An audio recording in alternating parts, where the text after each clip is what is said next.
pleasant good afternoon and welcome to K's Newsbroom. 45 minutes of news about Liberia and the rest of our one globe. I'm Stephen Compton. First, the headlines. Liberia National Police charges and sends to cold stands Chairman Moba Molu and other foreign investigations linking then to an alleged disorderly conduct during the December 17 enough protest. However, Moba Molu describes the charges as baseless.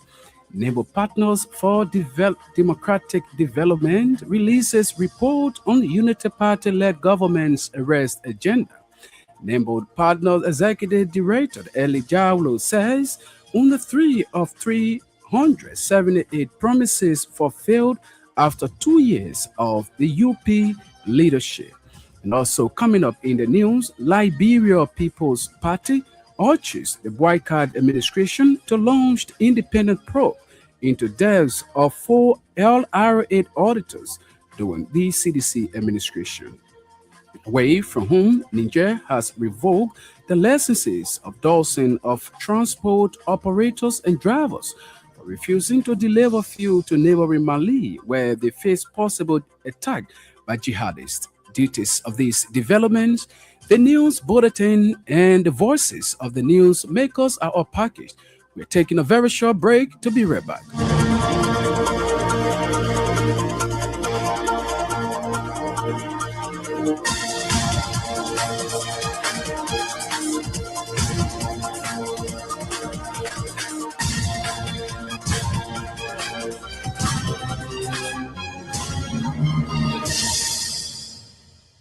Welcome back. Up next is the bulletin of news with Jen and Pessiman. The Liberia National Police has charged and forwarded to the Monrovia City Court chairperson of Solidarity and Trust for a New Day, Stan Moluba Molu, and others in connection with what the police described as violent protests that erupted on December 17, 2025, resulting in injuries to government employees, destruction of properties. According to a police charge sheet issued by the Criminal Investigation Department, the Stan chairperson is charged of criminal solicitation, criminal conspiracy, criminal riot, failure to disperse, disorderly conduct, and obstruction of highways, contrary to reverse panel law. The police charge sheet also named Reverend Festus Logan and other unidentified individuals as alleged accomplices. Police charge sheet noted that the stand person and the other accused were informed of constitutional rights in the presence of legal counsel. The police in its charge sheet emphasized that all accused persons are presumed innocent until proven guilty by the court of competent jurisdiction. In related development, the chairperson of Solidarity and Trust for a New Day, Stan Moluba Molu, has vowed to continue his organization's advocacy and reform efforts despite being charged and briefly disdained by state authorities. Speaking to journalists shortly after his release on bond from the Monrovia City Court, Molu said neither the charges nor his detention will deter Stan from pursuing what he described as a national reform agenda. Molubal disclosed that he and several members of STAN are charged by the Liberia National Police on multiple counts, including disorderly conduct and failure to disperse in connection with recent protest actions involving the organization. He dismissed the allegation as politically motivated and legally questionable. He confirmed that a valid bond was secured by his legal team, though he declined to disclose his monetary value, stating that his lawyers will address the legal details at a scheduled press conference. Molu, however, announced that Stan will hold a press conference on Wednesday, during which the organization will provide full detail of the case, respond formally to the charge, and outlined in its next course of action. Molu emphasized that Stan remains committed to lawful and peaceful engagement, stressing that the organization will continue to use national platforms and legal channels to advance its objectives. Nehmelt, partner for democratic development, says Bouacar Koun administration has massively failed on its 378 promises to the citizens under his first 2 years. Speaking at a press conference Tuesday, Nehmelt Executive Director Eddie Jawolo said the Bouacar Koun administration has only completed 3 of its 378 commitments under the government's arrest agenda. According to Jawolo, President Joseph Boakar's administration from 2024 to 2025 has only implemented 3 promises from January to December 2025 after 2 years into the presidency of the country. He added that the findings which contained in NEMOT report includes President Meter Project report, which tracks the implementation of the government's development agenda using publicly available data across multi-sectors. He added that 134 interventions would not be accessed due to insufficient and unavailable implementation data. The NAMO's executive director noted that the only fully completed commitment during the 2 years period include the passage of the Tourism Act, the complement of the Liberian Petroleum Refining Company's tank laboratory, and the adoption of the National Action Plan on Business and Human Rights. Jaworo further indicated that the anti-corruption and governance pillar recorded the strongest performance among the arrest general's components. He stressed that in economic transformation and human capital development, the government registered weaker outcomes with sufficient challenges, particularly evident in the health and education sector. The Liberia's People's Party has called on the Boakar's administration to institute an independent and impartial investigation into the death of 4 auditors of the Liberia Revenue Authority who died during the CDC-led government.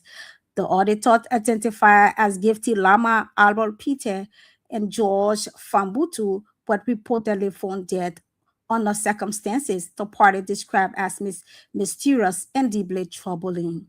According to the LPP, the unresolved nature of their deaths are eroded public confidence and raise serious concern about accountability within state institutions. Speaking at a press conference Tuesday on Monday, LPP's chairman Yankwe Zaza said the unexplained deaths pose potential risks to Liberia's security sector and underscored the need for transparency and justice in the management of the public affairs. Chairman Zaza also emphasized the need for comprehensive investigations into the death of former internal auditor, agency director general Emmanuel Yensua, executive protection service officer Melvin Alice Early, and other unresolved cases that continue to generate public concern. The party, through its chairman, further called on the Boakai administration to ensure that all investigations are conducted thoroughly and with integrity, free from the political interference, in order to restore public trust and uphold the rule of law. The opposition Congress for Democratic Change has accused Boakakun administration of moral collapse of justice while projecting what is called false moral authority abroad. In a statement issued Tuesday and signed by its National Executive Committee, the CDC condemned criminal charges brought against leaders of the December 17, 2025 protests, describing them as bogus and emblematic of renewal political intimidation. The party argued that the charges signal a return to repressive tactics inconsistent with Liberia's democratic aspirations. The opposition CDC painted a grim picture of governance under President Joseph Boakai and Vice President Jeremiah Kuhn, alleging systematic failure in the protection of citizens, particularly women and children. The opposition contends that sexual violence has reached crisis proportion while investigations and prosecution stall when alleged perpetrators are linked to state power.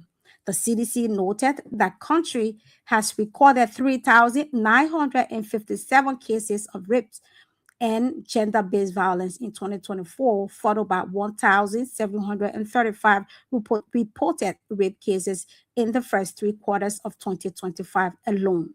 While acknowledging that reported cases do not capture the full scale of abuse, and party argued that the memo reflects a nation overwhelmed and unprotected. The party's statement referenced high profile allegations involving individuals connected to government institutions, including a deputy minister and a contractor associated with the Ministry of Agriculture and the senior officer of the National Security Agency, all accused of sexual crimes involving minors.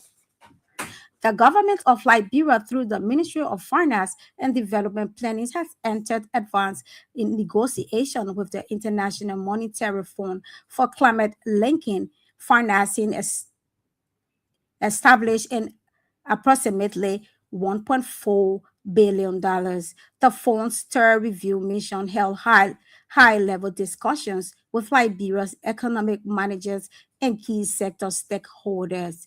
The talks held at the Ministry of Finance in Monrovia focused on securing session support under the IMF Resilience and Sustainability Facility, which is designed to strengthen Liberia's climate resilience, improve disasters, reinforce macroeconomic stability. The IMF delegation was led by Mission Chief Dangon Kim and Resident Representative Joel Chindu Owuki, while Liberia's delegation was also headed by Finance Minister Augustine Gafuan, along with senior officials from the public work, environment, and water sectors.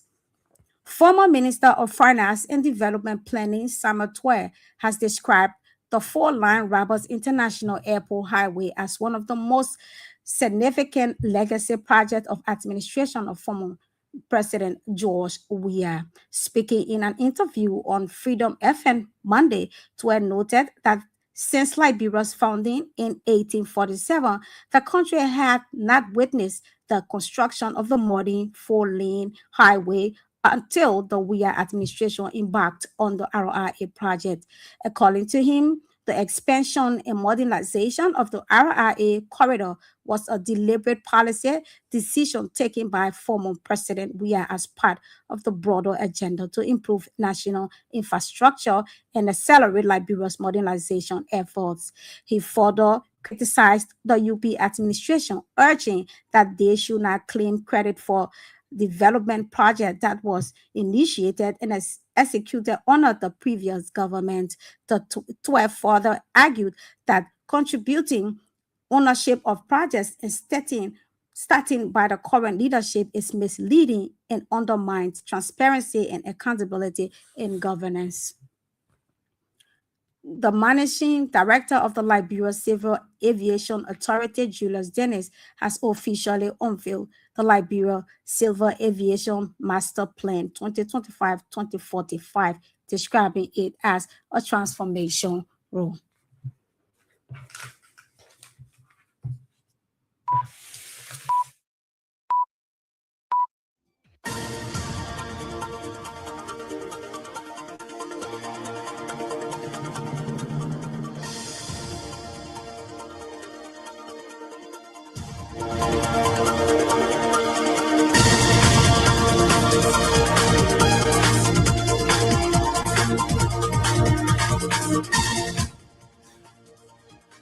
I'd like to say many thanks to Jen and Pessiman for the bulletin of news.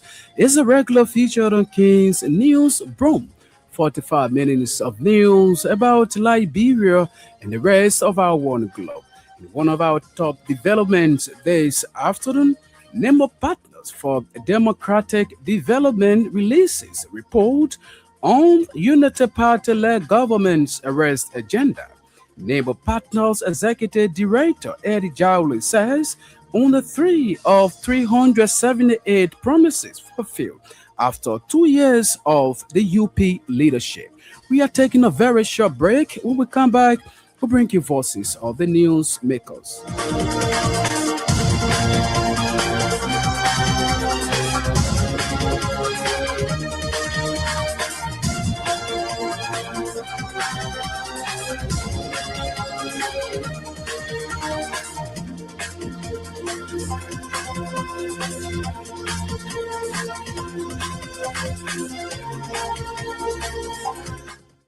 Welcome back and thanks for being there.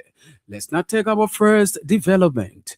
Nimble Partners for Democratic Development says Boycott administration has massively failed on its 378 promises to the citizen on its first 2 years. Speaking at a press conference Tuesday, Nimble Partner Executive Director Eli Jawulo said the Boycott administration has only completed three of the 378 commitment on the government's arrest agenda. All the different things. One of the periods that are not getting much support is the period on human capital development, which aggregation is about 36.7%. And that particular period look at health and education. So only the health and education period, very little happened from Nigeria. Then again, coming by again with the economic transformation. So these two periods are the least among the 6 periods. So let's see some of the things that the government are taking action on. The government made progress, including the establishment of what economic plan code office, going up the biometric registration process. Over the period of 1 year of the 378 intervention, 55.5% of the intervention either not active or lack adequate information to verify or to raise any concern on the implementation. So it means that what I would say, 55.5% will not be rated or have not started. So that's one. Second is that of the total number also 76 interventions constituting 20.1%. Yes, have not started 35.4%. And now because I want to see if I put it on a sanitary, get confused sometimes. So the way we do this, a report, they have 4 different ways. One is completed. It means that it can be proven, you can see everything that is completed. Second, it's ongoing, it means that the government is taking some action to what particular families were not being completed. The third one is not started, it means that we're proving that we are not started anything on this, so we can't wait. The fourth one is that we check all over and there's no information anywhere that we are taking any action on this. And those promises would be like the government has not released information, we have no data on anything. So if you look at everything broken down, it constituted 55.5% of not rated and not started. Then we also look at 165 interventions constituting 33.7% to some level of action. So it means that on the total 378, 165 interventions, the government has taken some action to their own goal. Then overall, three interventions constituting 0.8% completed. So in 1 year, of the 378, only 3 pharmacies actually completed constituting 0.8. So we look at the 0.8% and this is the 7th year of the government, meaning that the government is allowed to ensure that this particular arrest agenda is fully implemented, or else it will just be like the other. What we also did that we did the rating per pillar. So with 6 pillar, one see which pillar ahead of which pillar. If you look at the report, it's a mix. So you realize that governance and anti-corruption constitute 56.9% activation. Activation means that this particular pillar, they are more work focus, more action taken than all the other people. Followed by environmental sustainability, we constitute 46.7 activation. It means that the particular pillar, 56.7% action has been taken on the commitment. Then we come to infrastructure development, 55.3% activation. So that's the analysis per pillar. But if we also look at this infrastructure development, realize that a lot of work has been supported by international partners also. Then we come to the issue of digital governance, reform, donor support, climate initiative. Eddie Jawulo further indicated that the anti-corruption and governance payload recorded the strongest performance among the arrest agenda's components. He stressed that in economic transformation and human rights capital development, the government registered weaker icons with significant challenges, particularly evident in the health and educational sectors. Before the president put a hold, they have reached 710,000 citizens, constituting 14% of the entire country. But the government promised that before 2029, they will reach more than 5 million people into the private system. The government is doing a lot of what they call e-procurement system. So they sell the e-procurement system that go on. And then there's some legislative reform looking at the issue of the tourism bill.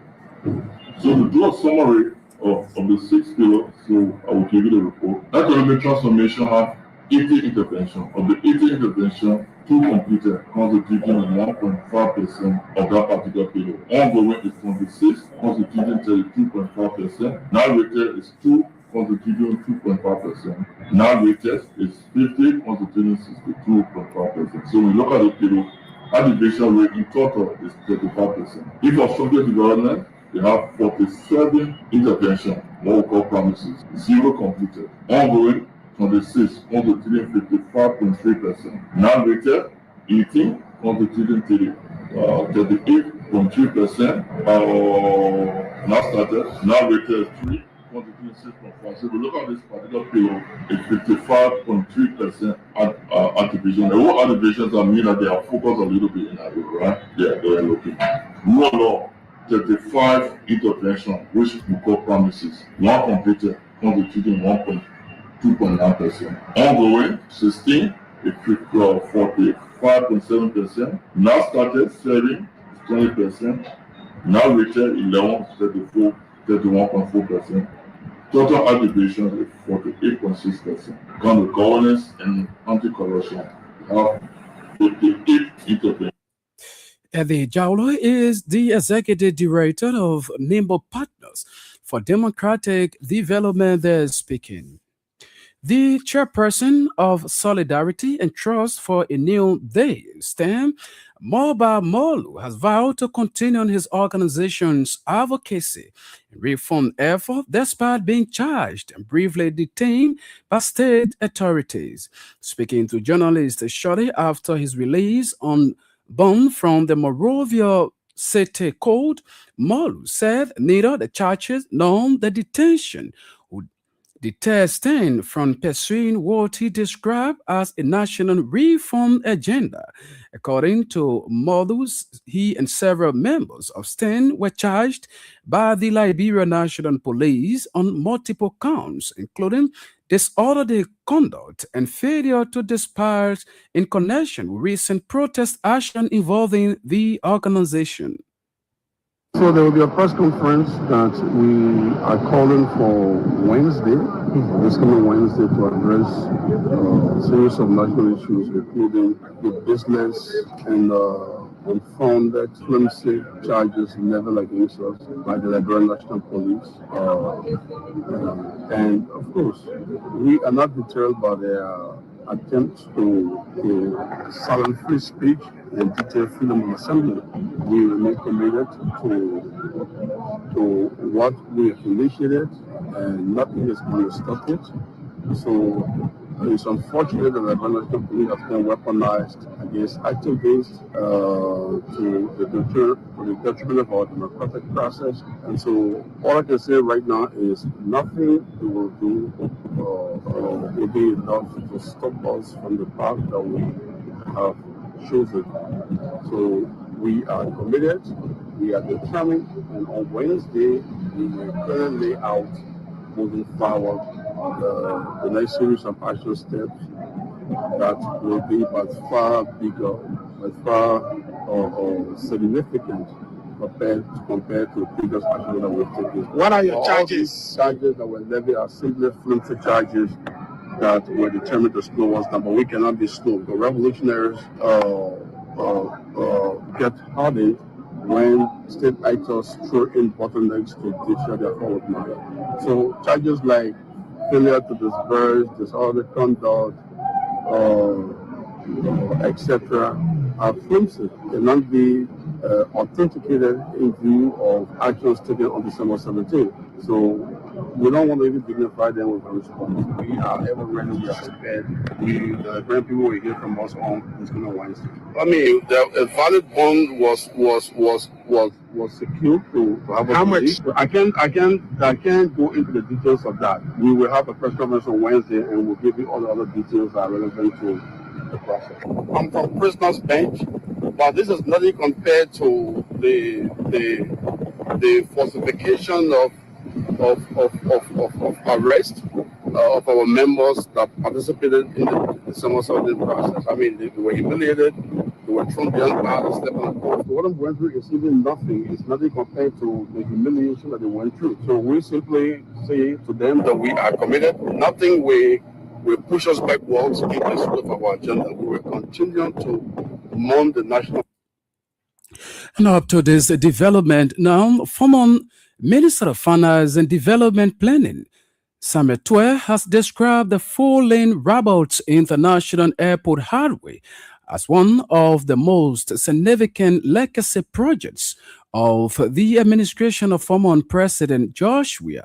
Speaking in an interview recently on Freedom FM, Twe noted that since Liberia's founding in 1847, the country had not witnessed the construction of a modern four-lane highway until the Weah administration. According to him, the expansion and modernization of the RIA corridor was a deliberate policy decision taken by former President George Weah as part of a broader agenda to improve Liberia infrastructure and accelerate Liberia modernization efforts.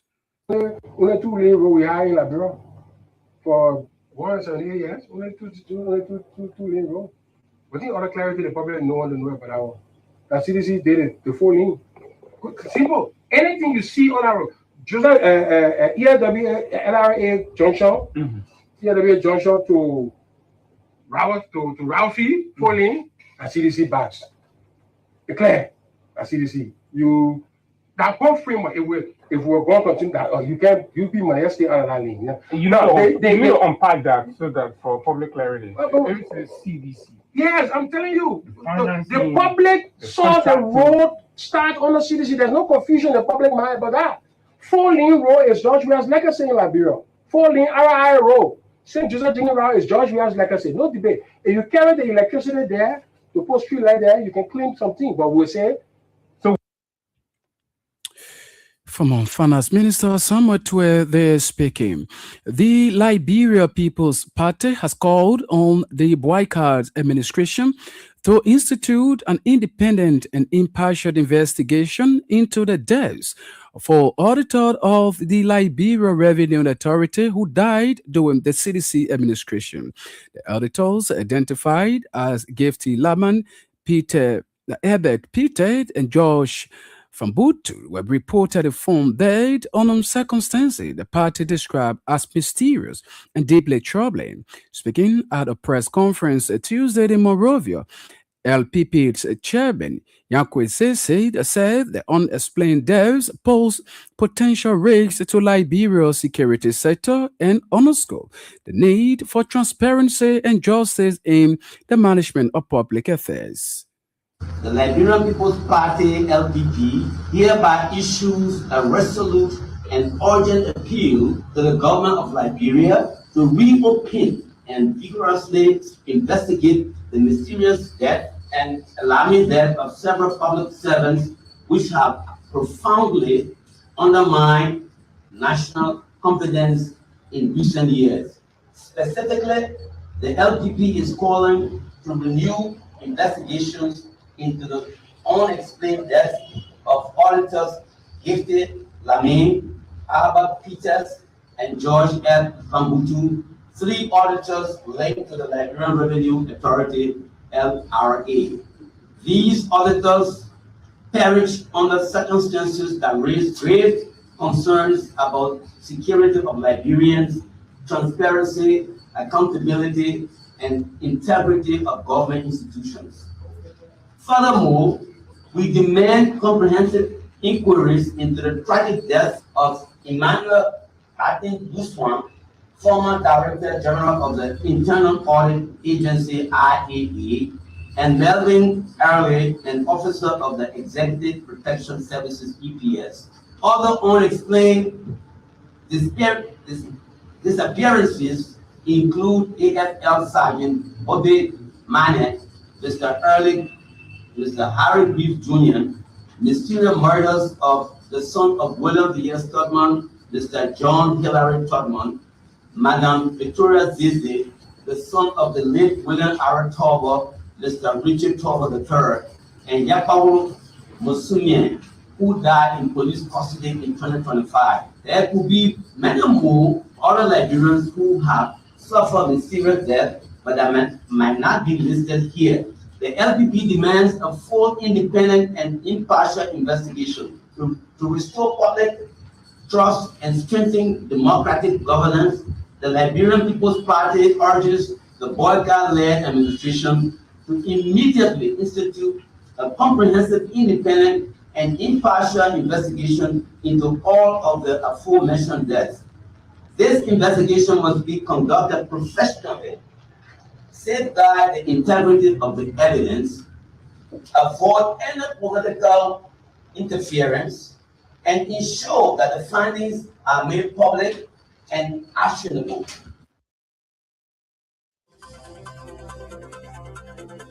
News presentation. There's a reminder. You're listening to King's Newsbroom, 45 minutes of news about Liberia and the rest of our one world. We're taking a very short break. When we come back, we'll bring you more developments.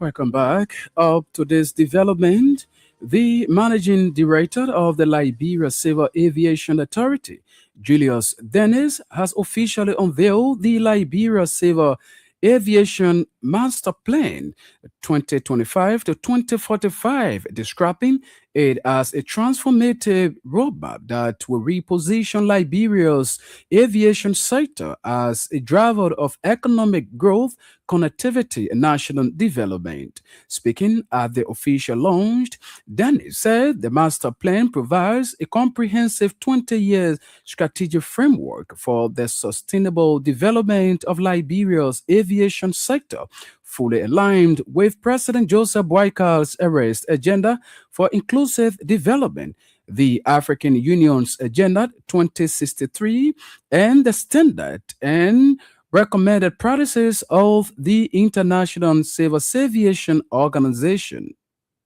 I bring you greetings on behalf of the Liberia Civil Aviation Authority and welcome you to the official launch of the Liberia Civil Aviation Master CAMP, acronym for that. And this is for the period 2020-25 to 2045. The Liberia Civil Aviation Master Plan provides a comprehensive 20-year strategic roadmap for the sustainable development of the nation's civil aviation sector. Recognizing aviation's vital role in Liberia's economic growth, connectivity, and social progress, this master plan establishes a clear vision, strategic goals, and actionable objectives firmly aligned with national development priorities and the standard and recommended practices of the International Civil Aviation Organization, ICAO. This 20-year Civil Aviation Master Plan is a strategic framework consistent with President Boyka's arrest agenda for inclusive development and Africa's Agenda 2063, one that is to strengthen safety and security and regulatory compliance, directly addressing the gaps identified in the current state assessment and ICAO audit. It also addresses modernizing infrastructure at RIA and key domestic aerodromes and develop local aviation expertise through targeted training programs and strategic partners, enhance connectivity by establishing new routes and revitalizing domestic aviation, thus contributing to economic growth and regional integration. We're also promoting environmental sustainability through the adoption of green airport initiatives and the exploration of sustainable aviation fuels, aligning with best practice. The formulation of this Civil Aviation Master Plan represents a pivotal moment for the nation. It is more than a document. It is a solemn commitment to build a resilient, efficient, and sustainable aviation sector that will serve as a cornerstone for Liberia's socio-economic transformation over the next 2 decades. The master plan was not conceived in a vacuum, but with a profound sense of urgency and purpose. It directly addresses the critical findings and deficiencies identified through the International Civil Aviation audit processes, including the Universal Safety Oversight Audit Program and the Universal Security Audit Program. These audits provide a stark objective mirror reflecting systemic challenges in our safety oversight. regulatory enforcement, and institutional capacity. We accept these findings not as a condemnation, but as a vital diagnostic renewal. This plan is therefore our definitive and structured response. Julius Dennis is the managing director of the Liberia Civil Aviation Authority. They're unveiling the entity's master plan. Liberia University professor P. Kofa Klaw has called on President Joseph Boakai to take the lead in fostering reconciliation with former President Joshua and other prominent opposition political figures, describing such engagement as essential to national progress. Professor Claw noted that without meaningful reconciliation between the current administration and leading opposition actors, Liberia, who face serious challenges in moving forward as a united nation, he emphasized that the responsibility for initiating peace and reconciliation rests with the president, not the opposition, adding that President Joseph Boakai, as head of state and a senior national figure, is in the best position to lead such effort. The first and foremost thing, who should take the lead? Because they sit over there. So they should direct the focus of everyone. Because the government should come in to bring in peace and reconciliation in a more comprehensive way. Because in the absence of that, for the country to move the way it should move, it will be difficult. Because now everybody becomes skeptical on each other for the fact that the bitterness, the anger, and the rest of that is too much. So no one is trusted by their own colleague. We can't trust one another. So at the end of the day, we begin to have that vicious cycle. And when that vicious cycle is there, the problem will continue to remain until we can find an amicable solution to our problem in terms of peace and reconciliation. General peace and reconciliation. Who initiates that? The leader of the nation. So as a father of the nation, you must put your hands on deck. The leader of the nation should take the lead. Whether Joshua has done something wrong to him or not, as a father of the nation and the oldest in the nation governing system, he should be the one to call, hello, Joshua, my son, come. Let's sit down and discuss. How can we proffer issue that will bring about genuine peace and reconciliation? And he is there now. He should start that. He's the older man. He should show at that level. He's the most senior man. He's the head of the nation, a number one citizen of the nation. So that alone, he has a burden that he's carrying. So as such, he should be the one to initiate it and help and move the nation forward in terms of peace and reconciliation. Let Joshua refuse, then the nation will look at it alone. My friend, you can't do that to the president. The president has invited you on this for you guys to sit down and discuss. So what the president should have done, the key political leaders, even if you want to single out Joshua alone, those key political leaders, those who are participating, the key ones. And now, ahead of our news presentation is our foreign development. But this development sets the pace. Residents of Lane Street community in central Monrovia are appealing to the national government through the Environmental Protection Agency and the Ministry of Public Works to urgently address what they describe as toxic pollution in drainage system linking Lane Street and Johnson Street. In separate interview with King's News Tuesday, community members expressed serious concern over the strong and persistent odor emanating from the drainage, which they said has made the area uncomfortable and dangerous. The resident reported the pollution is affecting their breathing, restricting daily movement, and posing health risks to people who live, work, or pass through that particular area. Important.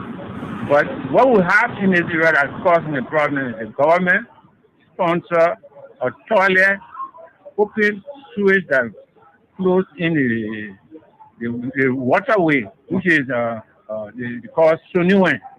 During the rain season, it overflows. During the dry season, it sinks. So both ways, both seasons, we are affected. So what becomes of engagement with the government probably concerning the connection from government toilet to the drainage How have these people been engaged in such an issue? But the thing is, it's not in hiding.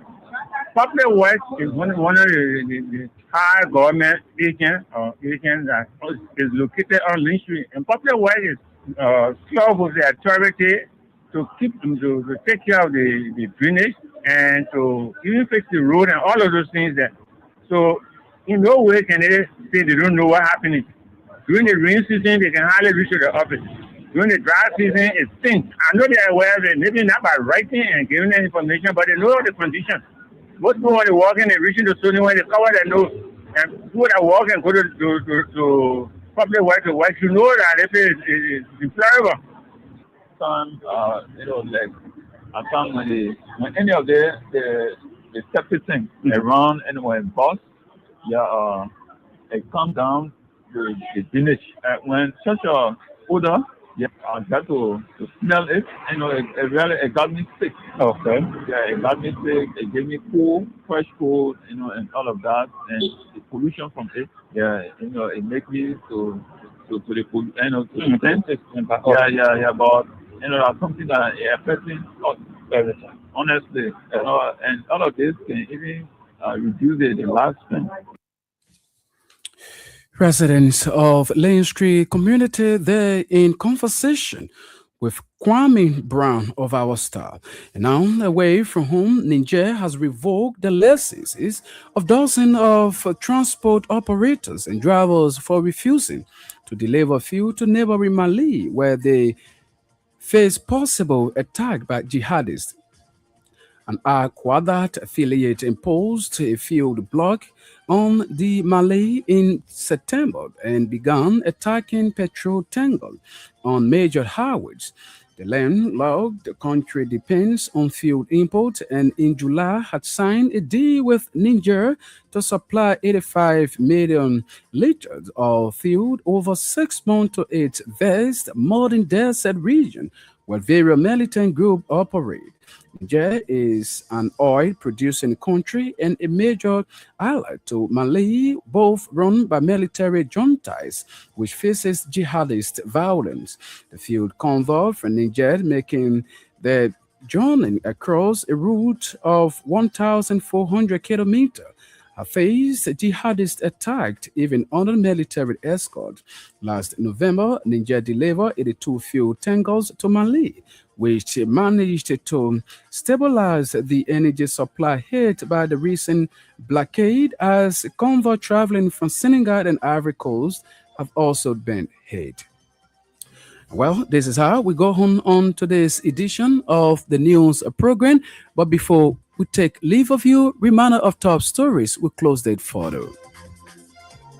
Liberia National Police charges and sends to co-stands Chairman Moba Molu and others for an investigation linking them to an alleged disorderly conduct during this December 17 Enough is Enough protest. However, Molu describes the charges as baseless. Nimble Partners for Democratic Development releases reports on Unity Party-led government's arrest agenda. Nimble Partners Executive Director Eddie Jaulo says only 3 of 378 promises fulfilled after 2 years of the UP leadership. Liberia People's Party urges the boycott administration to launch an independent probe into death of 4 LRA auditors during the CDC administration. And that's where Nigeria has revoked the licenses of dozens of transport operators and drivers for refusing to deliver fuel to neighboring Mali, where they face possible attacks by jihadists. On this note, I'd like to say many thanks to our reporters and editors for making today's news presentation a success. Jen Pessiman was here with the Bulletin of News, and Sam Andrews, Sarah Control, and ably coordinated the sound. I'm Stephen Compton. Thanks for listening and watching.